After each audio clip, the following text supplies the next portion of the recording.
Comment devient-on médium en partant de zéro, en partant de rien, en partant de genre on se dit qu'on n'est pas médium et qu'on n'a absolument aucune connexion à l'invisible?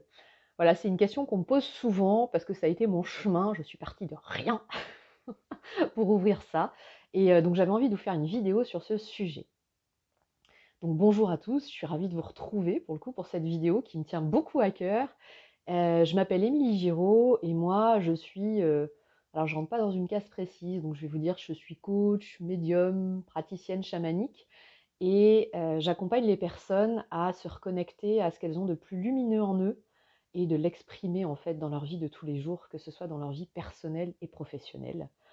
Et je les accompagne aussi à se reconnecter à tout ce sixième sens et ce monde invisible que nous avons souvent oublié. Et donc pour le sujet de la vidéo d'aujourd'hui, comment on devient médium à partir de zéro?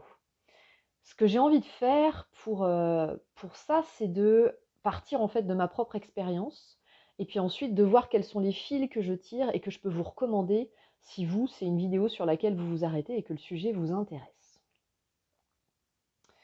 Alors, par quoi je commence? Je vais déjà commencer par, vous parler de moi et de ce que j'étais avant.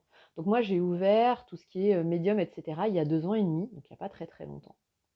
Avant, j'étais quelqu'un de très, comment dire? J'étais quelqu'un de scientifique. Donc moi, j'ai fait une école d'ingénieur, j'ai travaillé en tant qu'ingénieur, j'ai des parents scientifiques, donc j'étais pas du tout, comment dire? Mes croyances, j'avais pas la croyance qu'en fait, qu'il y avait autre chose à part, finalement notre corps.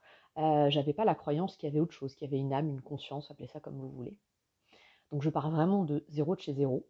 J'avais jamais rencontré de médium, j'avais jamais rencontré de magnétiseur, de je sais pas trop quoi d'ailleurs, d'énergéticien, un truc comme ça. Donc vraiment, donc je pars sans les croyances et sans avoir jamais rencontré de personne, ou en tout cas pas consciemment, qui fasse ce type de métier-là. Et aujourd'hui, pourtant, j'ai pleinement ouvert ça. Donc déjà, le premier message que j'ai envie de vous dire, c'est possible. Moi, je voyais pas, des morts petites parce qu'il y a des gens qui ont ça déjà depuis tout petit, vous savez, qui racontent ces histoires un peu, des fois un peu flippantes, que depuis tout petit, ils voient des morts ou il se passe des choses un peu bizarres. Moi, c'est pas du tout mon cas, quoi. Donc c'est possible, c'est complètement possible et j'ai vraiment la croyance qu'on est tous médiums, en fait. Qu'on a tous cette capacité. C'est en fait juste un sixième sens qu'on n'a pas développé. Donc il suffit juste de s'y atteler et ça va s'ouvrir.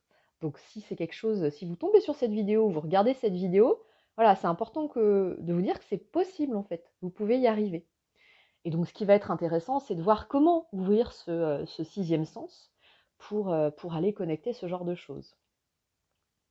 Alors comment ça s'est passé pour moi? Comment ça s'est passé pour moi? En fait, il s'est passé, j'ai eu des petits cailloux, on va dire, sur mon chemin, des petites choses que j'ai commencé à rencontrer, qui ont commencé à me faire me poser des questions, à me dire: «Mais peut-être qu'il y a autre chose». Voilà, des livres qu'on m'a offerts, je me souviens notamment aussi d'un livre de, Stéphane Alix, que j'ai lu sur la mort, où lui se questionne beaucoup sur la mort. Il a fait des tests, enfin bon, en mettant des objets dans le cercueil de son papa, et ensuite il est allé voir des médiums, de son papa qui était décédé. Il est allé voir des médiums pour voir si ces médiums arrivaient à retrouver les objets. Et donc voilà, il se questionnait là-dessus, et donc je sais pas, ça a commencé à me questionner. Mais voilà, la vie m'a amené à me questionner là-dessus. Je ne sais pas pourquoi ni comment, mais en tout cas c'était comme ça. Cela dit au passage, si vous avez envie de commencer à vous questionner, je vous mettrai dans la description. J'ai fait une vidéo sur des ressources, en fait, sur des livres, des vidéos que vous pouvez aller voir pour, questionner tout ça et voilà, avoir d'autres choses, d'autres retours d'expérience, d'autres histoires là-dessus. Donc voilà, je me retrouve à lire des bouquins, à regarder des trucs et qui commencent à me questionner. Et il y a eu vraiment un moment où ça a été, où il y a vraiment eu un switch, on va dire. Donc j'ai regardé un reportage sur Netflix qui s'appelle «Comment survivre à la mort». En fait, c'est un docu où il y a plusieurs épisodes et il y a notamment le premier épisode, je crois, c'est sur les expériences de mort imminente. Ensuite, il y a un épisode où il y a, des médiums et en fait, la caméra vient, dans une séance de médiumnité collective, il y avait un lieu de retraite et cetera. Et puis il y a on interviewe des enfants qui ont des réminiscences de, ce qu'on peut dire des vies antérieures, quoi.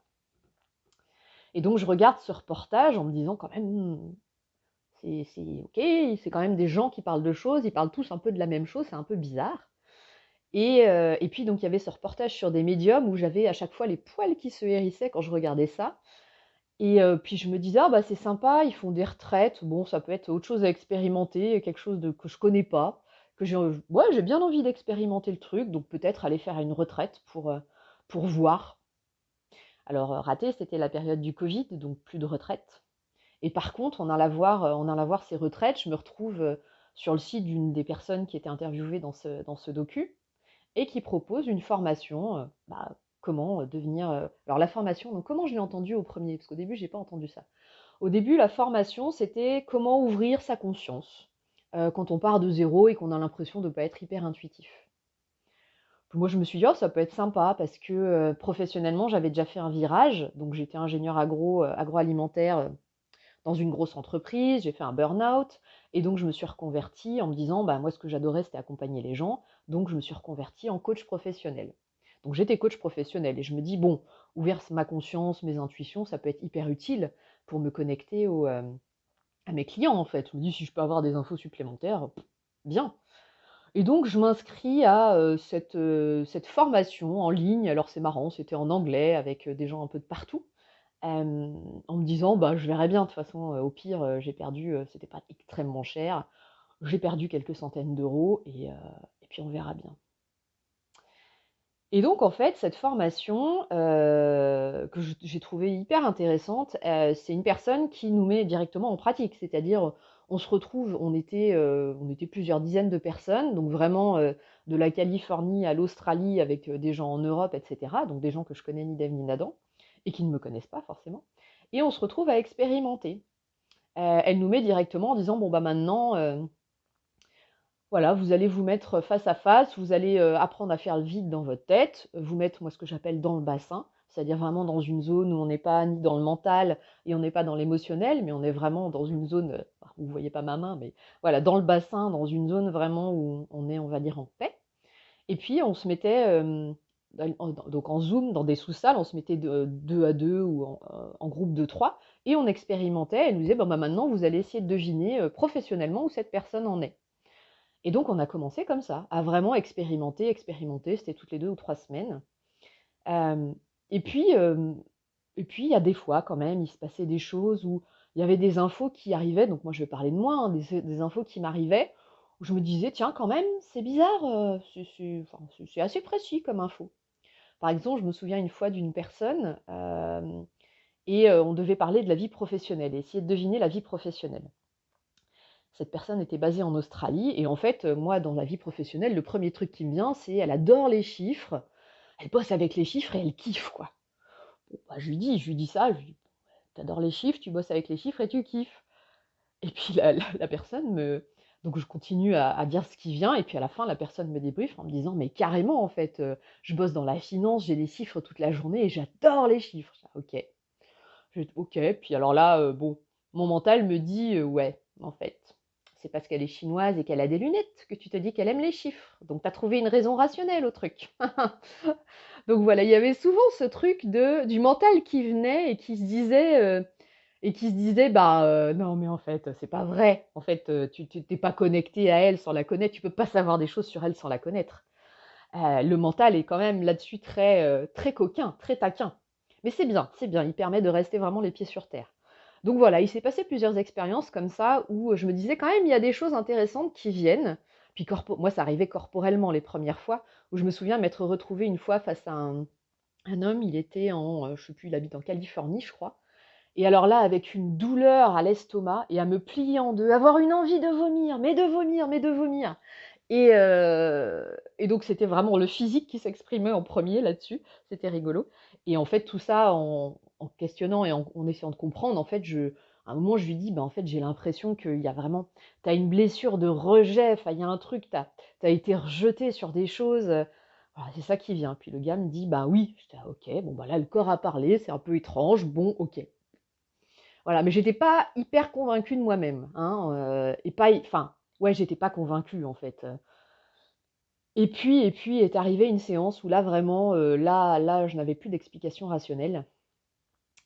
Donc la formatrice, un jour, nous dit, bon, ben, maintenant qu'on a expérimenté tout ça, maintenant, on va se connecter aux esprits. Et donc moi, petite naïve que je suis, je me dis, aux esprits, mais aux esprits de quoi? De qui? Elle me dit, bah, aux défunts. Je fais, mais les défunts, ils sont dans leur cercueil. Comment tu veux qu'on aille leur parler? J'étais loin de tout ça. Et en fait, j'étais là, mais comment c'est possible? Donc déjà dans ma tête, j'étais là, mais c'est bizarre ce truc. Et donc elle nous propose un exercice à faire. Grosso modo, on ouvre derrière. Au lieu de se connecter à la personne qu'on a en face, là on ouvre un truc derrière et puis on demande à un défunt de venir, quoi. Donc j'étais assez dubitative, je dois dire. Et puis donc comme d'hab, on se retrouve en petit groupe. Donc là j'étais avec une personne à dire, bon bah maintenant vous expérimentez. Bon. Et donc je me retrouve avec cette personne qui était basée en Californie, une super nana, qui était, alors elle déjà avec le recul, en fait déjà elle avait bien ouvert la médiumnité, voilà, c'était juste une nouvelle formation, elle voulait mettre un check dans son CV, on va dire, pour vraiment être pro sur le côté médium, mais elle était déjà hyper ouverte là-dessus.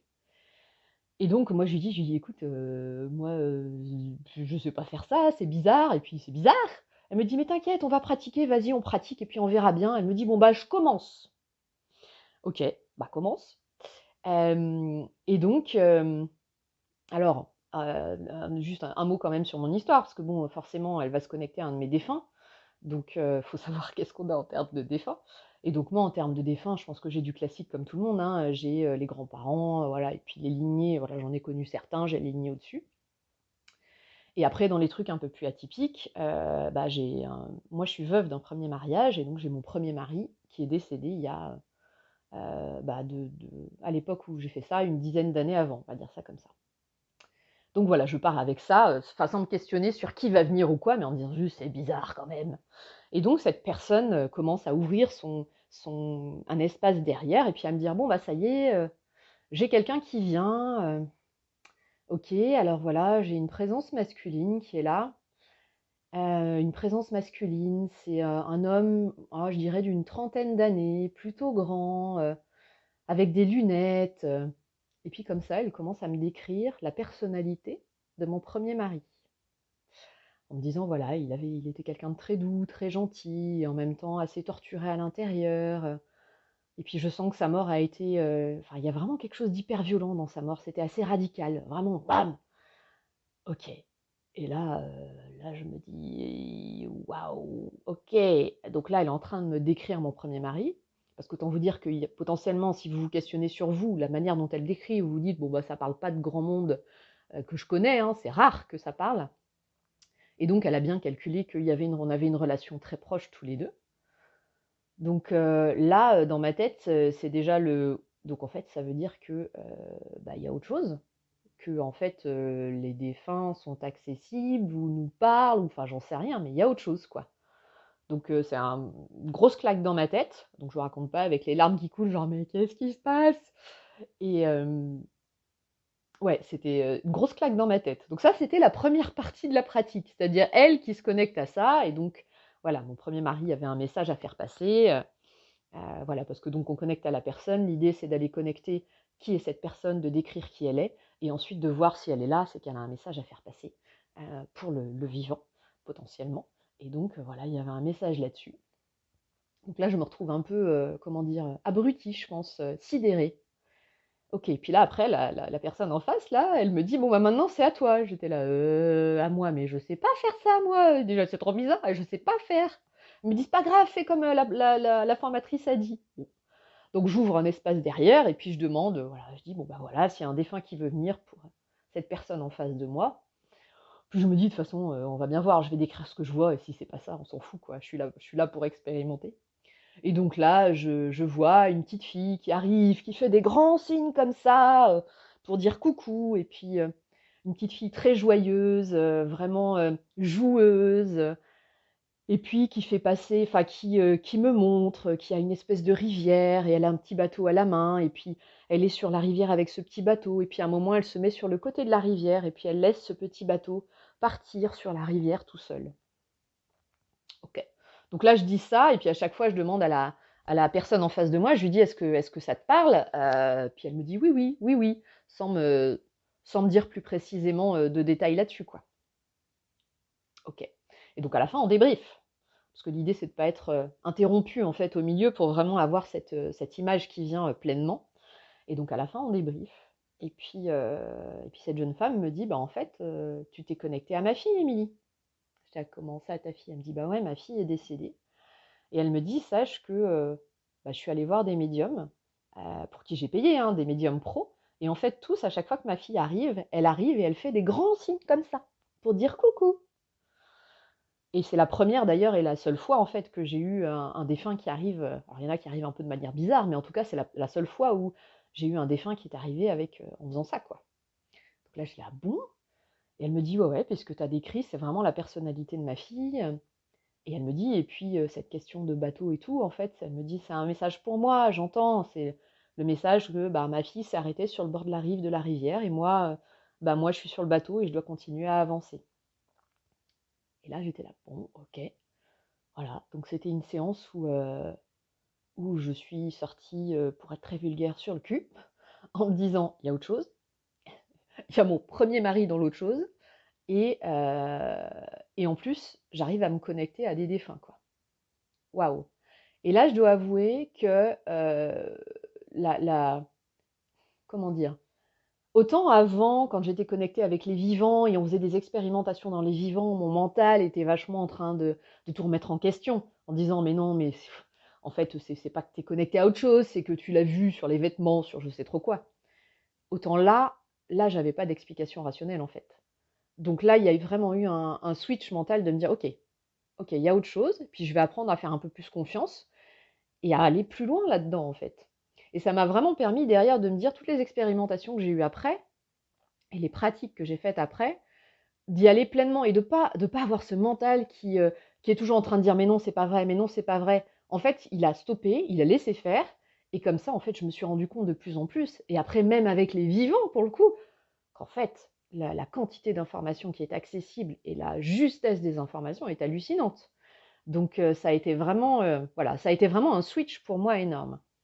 Voilà, et après donc j'ai fini cette formation avec cette personne, on a continué à connecter aux défunts, pour aller encore plus loin.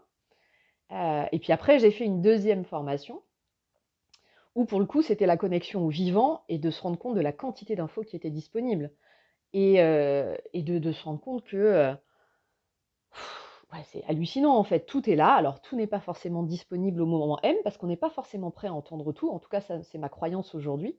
C'est-à-dire que l'info est là, mais on n'est pas forcément capable de la recevoir. Moi en tant que cliente, il y a des choses que je suis pas encore prête à entendre. Voilà. Enfin, si je les entendais, peut-être que ça me bloquerait. Donc je pense que, certaines infos toutes les infos sont là, mais elles sont disponibles à certains moments. Et donc après, moi, en tant que praticienne, bah, j'arrive à accéder à des infos de ouf, quoi, je ne sais pas quels exemples vous donner, mais il y en a des milliards, de savoir comment la personne se comporte, dans telle situation, comment, genre, je ne sais pas si elle hésite. Enfin, j'ai déjà eu des personnes qui hésitaient entre des formations, de voir qu'est-ce que dans chaque formation, qu'est-ce que ça peut lui apporter, comment elle peut réagir dans ces formations. Des personnes qui se posent des questions pro. Les professionnels, on peut aller voir la mission de vie, on peut aller voir le talent de la personne, les valeurs de la personne, enfin ce qui bloque tout, sans connaître la personne. C'est assez extraordinaire. Juste en se connectant à, je sais pas quoi, moi j'appelle ça l'âme, l'énergie, la conscience, peu importe, mais en fait à des infos enfin c'est ouf quoi.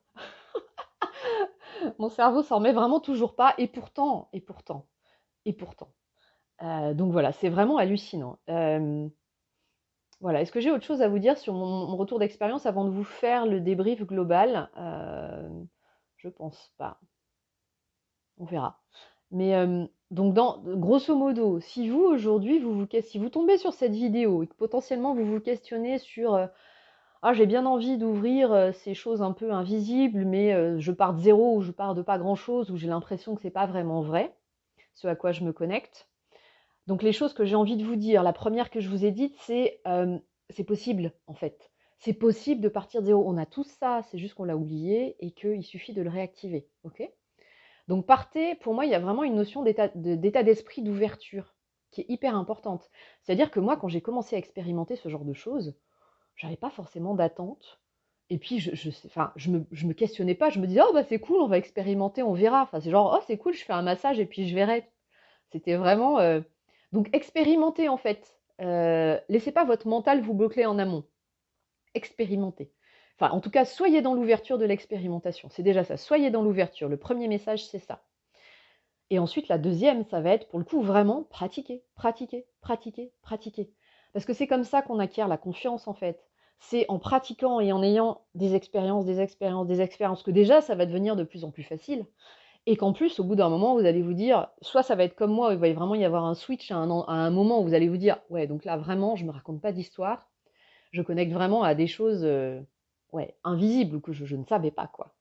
Donc soit ça va être comme ça, soit ça va se faire au fur et à mesure. Au fur et à mesure, vous allez potentiellement expérimenter, pratiquer, pratiquer, pratiquer, puis à un moment, ça deviendra hyper fluide et vous vous rendez compte en fait que vous vous connectez à quelque chose que mentalement, vous ne pouvez pas savoir. Donc voilà, est-ce que j'ai autre chose à vous dire là-dessus? Oui, il y a une chose pour moi qui a été importante, ça parle de moi, on verra si ça résonne pour vous, mais c'est vraiment à vous de décider. Moi, en fait, j'ai fait 3 grosses formations dans ce domaine-là, donc la médium. J'ai fait une formation pour ouvrir dans donc ce qu'on appelle, enfin, c'est Laurent Marchand qui a créé ça, il appelle ça scan thérapeutique, mais c'est vraiment d'en connecter aux personnes vivantes. Et la troisième que j'ai fait, c'est une formation chamanique.